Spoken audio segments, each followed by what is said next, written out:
Hey guys, welcome back to the strange, the odd, Stranger Oddities.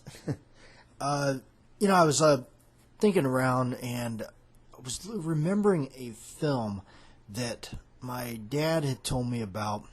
And, this was back when we were always scouring through video stores and whatnot, always looking for different types of videotapes that were just strange, odd stuff that we could find, rent, watch, whatever.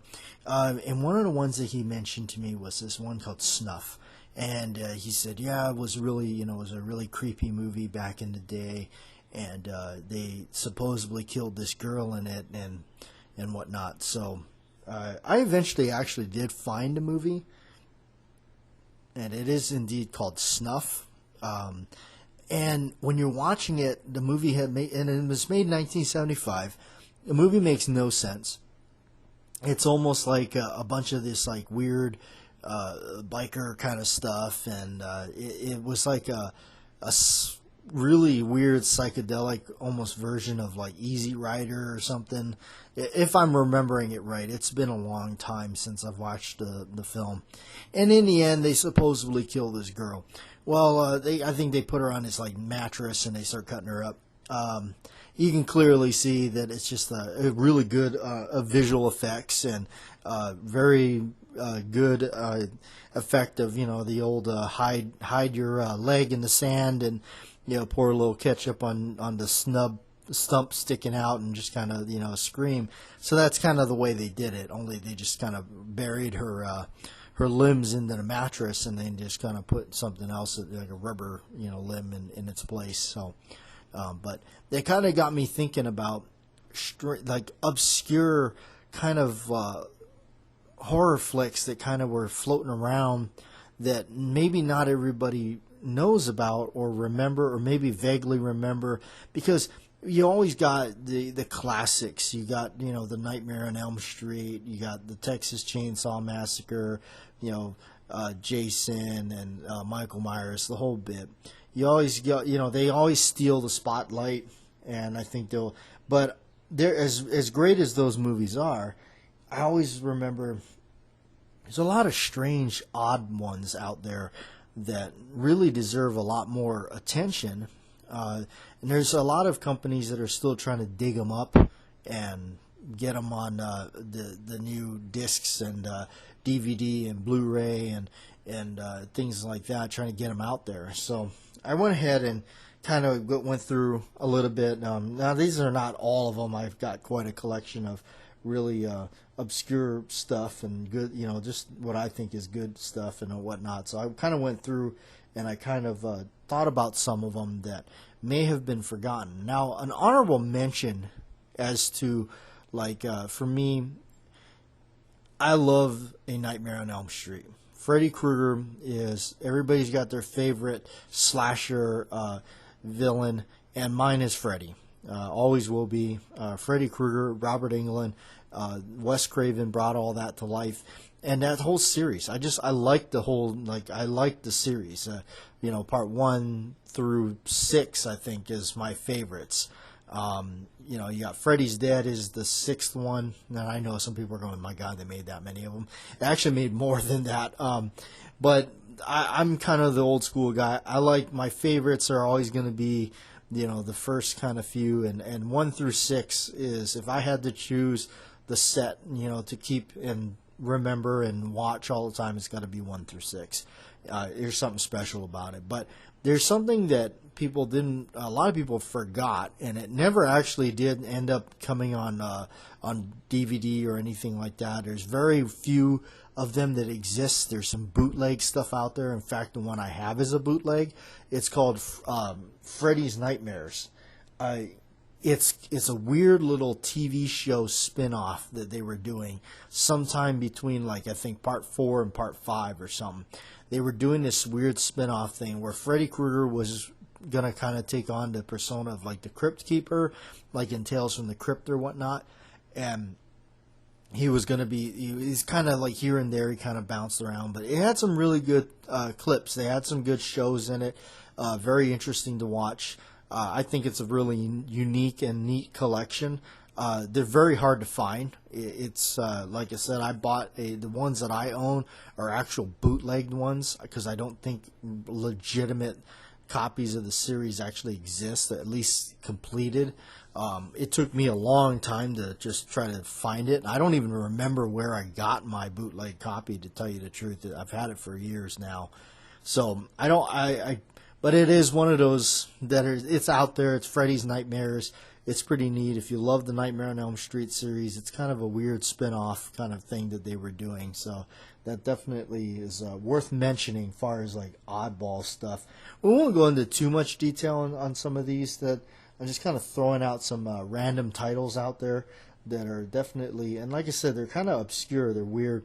Like kind of when I was into, and I'm still into them, but I'm kind of against a lot of the actual animal killing that they did in a lot of these, which I thought was kind of cruel, and just for the sake of video they would do this kind of stuff. So it's not really I'm not a big fan of it.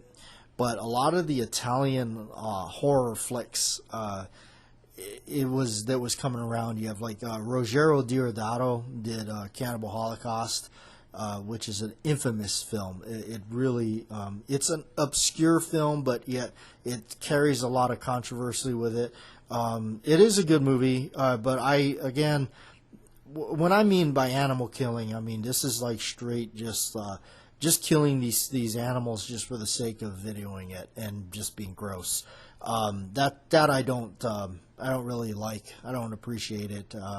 I've been on a lot of hunting trips on the island. We hunted a lot of pigs and stuff and various animals, but we ate those and we cooked them and whatever we didn't take, we donated a lot of meat and stuff like that, made into sausage and whatnot. So we weren't just killing just for the sake of just doing so.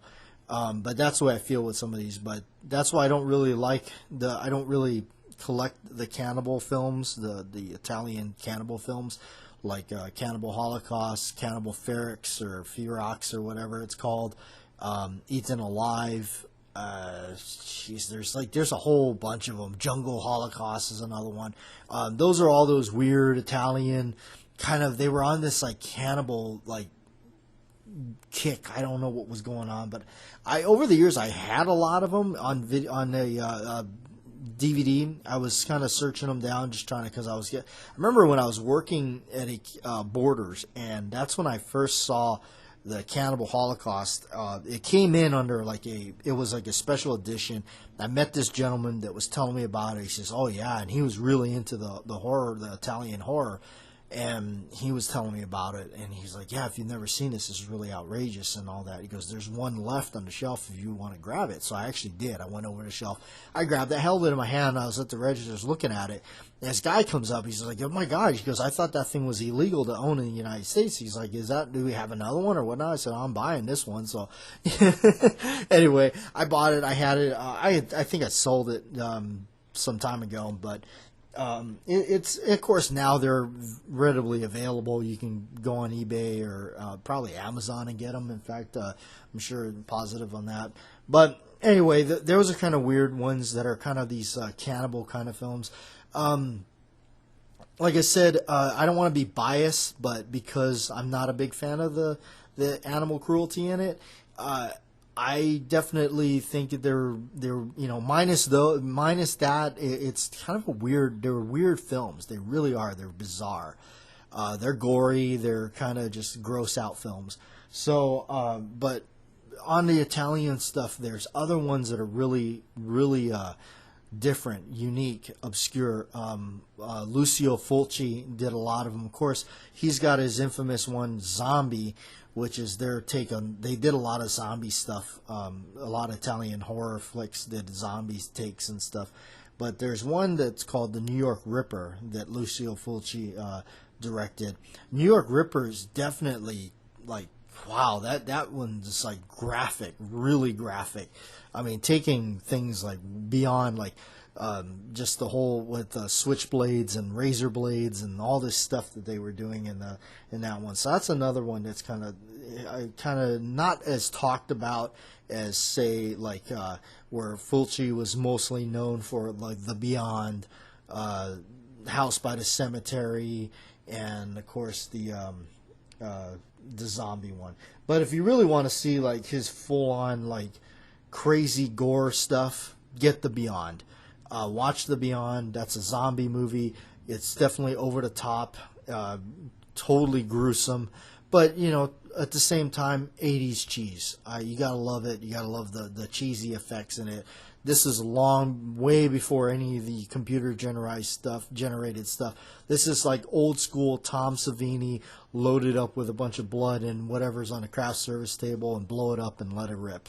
That's kind of how these films are. So, he did, and the other one is City of the Living Dead. That's the other infamous zombie film that he did. There's, like I said, there's other directors that were doing stuff. I just recently bought one called Nightmare City. I used to have that on way back too. I got rid of it, but Nightmare City is another one that's a strange Italian zombie film where they run around. The zombies are more hyped up in it, so that's kind of another strange oddball one. So those are the kind of the Italian obscure ones. And I use that term obscure kind of loosely. In a lot of ways that they are kind of known now that people do, like true horror hounds like myself will go and dig these old relics up and try to find them and stuff. So I picked out a couple of ones from my collection here.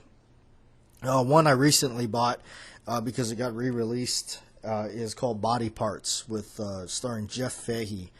I recall this film when I was younger. I don't know if I watched it on videotape first or was on Showtime or something like that, but really bizarre movie. This one actually got pulled from the theaters when it came out, and it came out in 91. I recall that it got pulled from the theaters, and now later on, of course, in life, when I read about why and all that, it's because of the real life events of the Milwaukee butcher guy, the Jeffrey Dahmer, the weirdo. It's because a lot of that kind of stuff was going on. Now this one's there's actually things that were edited from the original cut that I got to see raw footage of that took it a little bit step further. But basically, in a nutshell, what the movie's about is Jeff Fahey loses his arm in a freak accident on the freeway. They replace his arm with an arm from a serial killer. And then along with him, there's another guy that so he has the right arm, and another guy has got the left arm, and then one other guy's got like the legs, and then somebody's got the head. And that's like, as comical as that sounds, that's literally what this movie's about.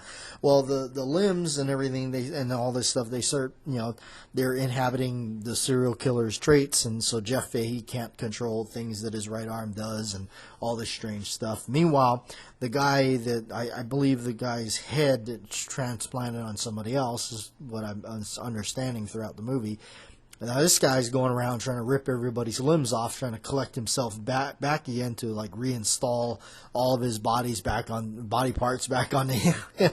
So it's got a couple of creepy scenes in it. The guy itself, he looks really creepy. He's got this medical apparatus on his neck and head and all that kind of weird stuff. And so definitely kind of a medical deviant kind of weird film. So anyway, the other one here is called Eyes of a Stranger.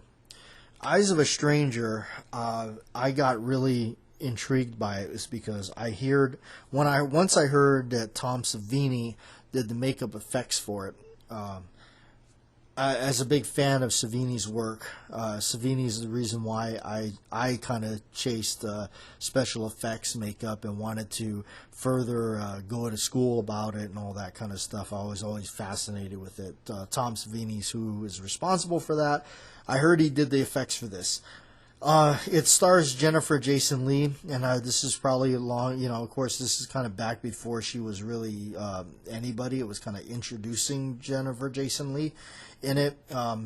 So it's this crazy serial killer guy, and he goes around, he kills people, and sticks them, and there was a lot of cool effects done in it that Savini did. And to me, Eyes of the Stranger almost kind of reminds me of like a Hitchcock kind of film, very old school in a sense style, but full of blood, full of gore, all that kind of fun stuff. So another one that's kind of obscure that people don't seem to talk about as much, or doesn't get as much, airtime, really. All right, now the other one is kind of a rare film. I've heard about it, and when I finally saw it for sale, and it was, I paid a little bit of a money for it, but it's an Italian film. It's what they call a giallo, which is kind of more like, again, like a Hitchcock suspense kind of film, but it is kind of a strange one. It's called Hitcher in the Dark. Hitcher in the Dark is a weird. It's directed by Umberto Lenzi, and it's this guy going around in this van, and he's abducting these girls and killing them in the van and stuff. And so, simple story, but it's definitely low budget, but kind of strange. But it's definitely been kind of regarded as kind of rare of a film. But I'm pretty sure, in fact, let's just for the heck of it look it up on eBay, because I'll bet you can find it no problem on eBay. Hitcher in the Dark. Let's see. Yep. There we go. Yeah. So it's available on eBay. You can. I'm looking at the same copy I got. You can buy it now for $30. Like I said, it's kind of expensive. Do I think it's worth it? Only if you kind of really are into this, collecting these things. Let's see. Actually, it looks like they got a Blu-ray release of it. Oh yeah, look, they got a brand new Blu-ray releasing of it. What do you know? 2021. So cool.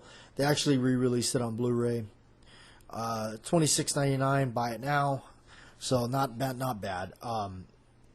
That's what you gotta love eBay, where it's just. So it looks like Vinegar Syndrome re-released it. Well, why I became interested in this film was because the knife used in it is a switchblade knife, and it's the same style knife used in the movie Hellraiser. And if you haven't seen Hellraiser, well, I mean, it's just a bizarre film. Clive Barker is a very strange individual. Anyway, it's got this really weird looking switchblade in it. It's a swing guard, so meaning the guard goes down with the blade, pops up with it. It's got a what they call a style is called a bat wing, and very interesting. It's a cheap knife.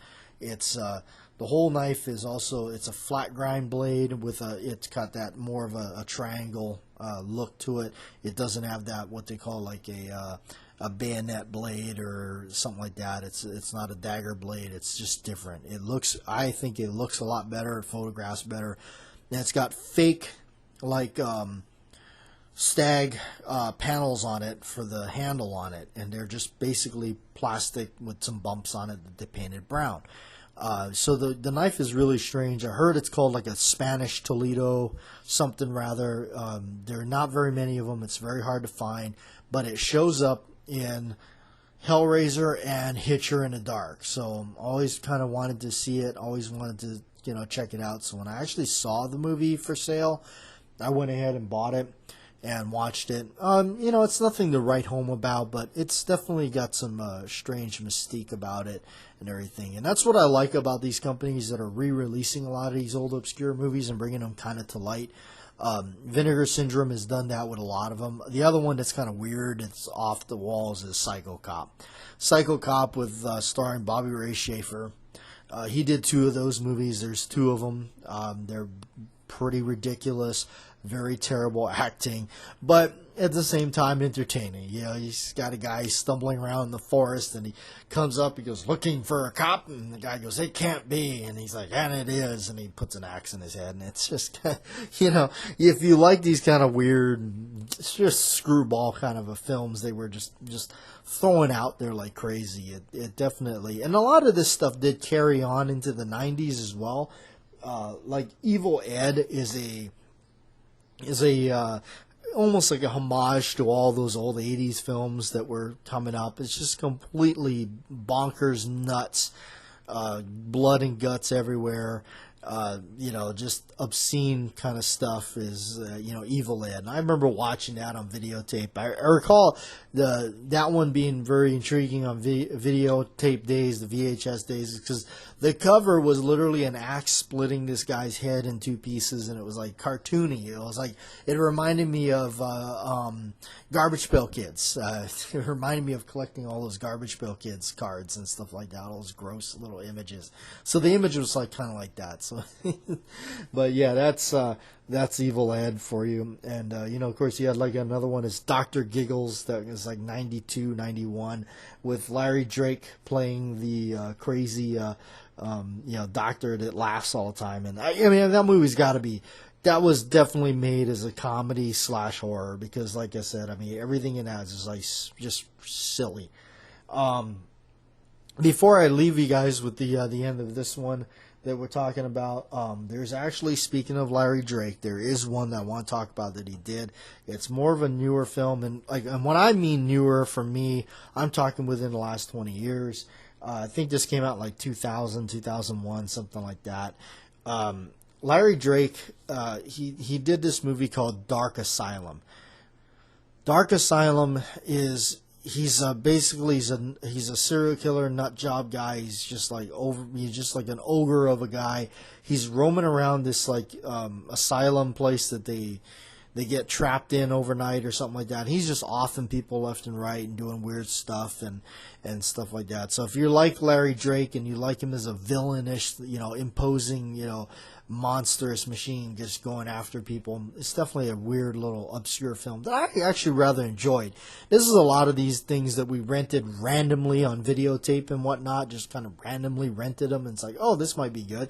And some of them are kind of entertaining. So, and if you go into a lot of these with that attitude that it just could be entertaining, grab a bowl of popcorn and have a good laugh at it, and really they are kind of interesting in that aspect. They're definitely not going to win any awards, but they're entertaining. So that's what I definitely like. So anyway, thanks for tuning in. And as a Stranger Oddity show, just some obscure kind of